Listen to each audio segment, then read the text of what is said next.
In a small village in the hills of Farping, there once lived a strong and powerful wizard called Kancha. He was a very skilled wizard and used magic spells to make it rain, bring thunderstorms, turn lizards into frogs and various other things. The wizard and the magic hats. The village people went to him for all sorts of things. Some would ask him to heal them, some to put a spell on their enemies, some would ask him about their future and whether he could solve their problems. They would in turn give him money. Kancha was satisfied to make his living by using spells. He was not bothered if he casted an evil spell to harm another person. Over some time he became very famous and people from other villages started visiting him. This made him very proud and he began to bully innocent villagers, threatening them to do as he asked or else he would cast a spell on them. People were afraid of him. So, one day a group of villagers met and decided they should do something to stop Kancha from casting evil spells and bullying innocent people. One of the elders in the group said, "I have heard there is a man who lives near Guru Padmasamhara's cave. His name is Burr and I hear he is a great yogi who can stop evil doings.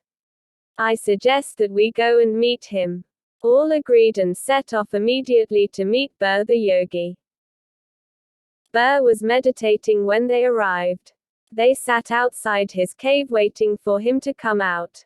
As soon as they saw him, they quickly went up to him, placed their hands together and pleaded, "We hear you're a great yogi, sir.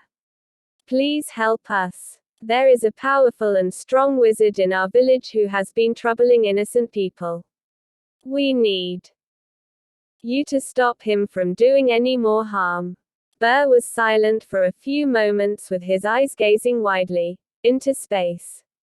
He then replied, "Oh. So, it is Kancha the wizard. I can't stop him, I am just a simple yogi who meditates all day." 27. The villagers looked puzzled and said, "We have come to you with great hopes, in fact you are our only hope. Please help us." After some persuading, Burr then said, "Okay, but I will need several hats." They looked at each other puzzled and said, "Hats? Asterisk. Yes, hats. You will find out why later. There is no time to waste now, get me the hats if you really want me to help you." The villagers got up quickly and ran to fetch hats. They collected several different types, ones that were round like a sun with a dome on top, flat straw hats, conical bamboo hats, colorful circus hats and one that looked like an ox's horn. "These will do," said Burr the yogi. He then took them inside his cave and returned after several minutes had passed. He had disguised himself to look like a salesman. "Common fellas, take me to the wizard. But just a word of caution. You must all hide and not come out until I call you." When they arrived near Kancha's cave, the villagers quickly hid behind the bush. Burr went closer and started calling out, "Hats, hats, magic hats. Who wants to buy magic hats?" Kancha heard him and looked out of his cave. Burr was a very skilled yogi and knowing Kancha's wizardry skills, he had carefully disguised himself and used powerful mantras to make him look like an ordinary person.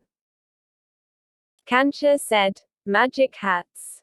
You must be joking. Who do you think you're selling to? There are no children who live here.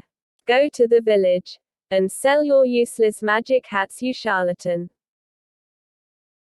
28. Opening parenthesis. Burr quickly replied, No, sir. These really are magic hats. They are not for children." Kancha laughed, "I am a very strong and powerful wizard. I can read the minds of people. Do not try to fool me. I could have you dead in minutes if I cast a spell on you this very moment." Obi hey to this Raya the Cal. Star Dar Street 50. He gen. 0. Fact. Kedded. Amy Nd ran with a doked. After Ellis not went. Magic. Wingers to 2. Age. Agic. Full not. Oh please sir, then you must be Kancha, the great wizard. I have heard so much about you. It is such a pleasure to finally meet you, said Burr. Kancha was pleased to hear this. He liked being praised and so said, then I must really see if your hats are worth anything. But bear in mind, if they are not, then you will experience my wrath.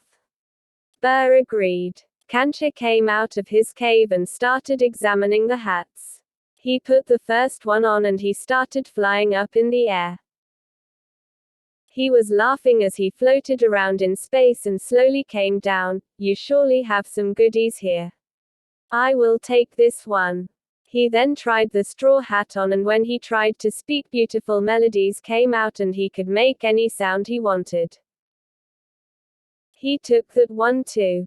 He tried several others, some he took and some he said were useless. Just then, as he getting ready to try the last horn-shaped one, Burr said, "Oh. Not that one, sir." "Why not this?" Kancha asked indignantly. "I put that in my sack by mistake. It's a rather old hat that belonged to an old wizard who was very skilled, but he has now passed away. I was told never to sell it. It would bring bad luck to the person who wears it and the spell cannot be broken." "Ha! You silly salesman. What do you know about magic, huh? Don't talk rubbish just because you've managed to sell me some. Do you know I can make better ones than these? There cannot be another wizard more skilled than I. I can break any spell I want, and who would dare cast a spell on me in this village? Ada.